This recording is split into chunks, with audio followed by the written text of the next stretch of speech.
Ayan mga lods, ganito pala ang process ng pagtatanim ng mais. Yan, mag-ano kayo ng lupa. Yan, gaganyanin. Hindi na po inaararo ngayon, ganyan na lang. Tapos, lalagyan po ng mais. Yan o, ng mga 3 peraso. Tapos tatabunan ulit natin yan. Tatabunan nyo. Yan, tapos kung ano, apakan nyo para ano siya, ma-form yung lupa niya.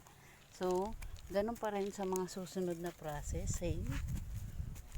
Magano lang tayo ng lupa. Lagyan lang ulit natin ng butil ng mais. Ng mga 3 peraso ulit. Tatakpan. Ayan, no? Huwag masyadong malalim mga idol ang pagtatanim kasi baka hindi naman siya tumubo. Ayan. Nalagyan lang natin ng cover. Hindi ako nagmedyas ngayon kasi hindi naman siya maaraw. Kaya tuloy-tuloy lang natin ang paglagay. Yan, ganyan lalagay lang natin. Yan. Tapos sasara ulit natin siya.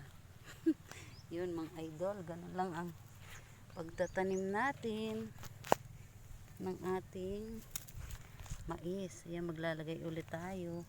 Siyempre mga 3 kapirasong mais ang ilalagay natin dyan. Laging nilalagay ko yung 3 para kapag hindi nabuhay yung isa, meron tayong reserva. Yan mga idol. Yan, ganyan lang. Ganyan lang ang buhay sa probinsya. Yan, tapos lalagay ulit natin yung mais dyan. Diba? Tatakpan lang ulit. Dati, inaararo. Ganyan. O, diba mga lods, o. Ilan na rin yung ating naitanim. So, ganun po ang ginagawa kong pagtatanim sa mais. Yan, naparami na ang ating ayan, o. Yan. Ano lang tayo ng lupa. Tapos, lalagyan lang natin ng binhing mais. Yan. Mga ilang butil ang ilalagay niyo. Mga 3 peraso. Tapos tatakpan ulit natin, no? Huwag lang matutok yan ang ating mga alagang manok.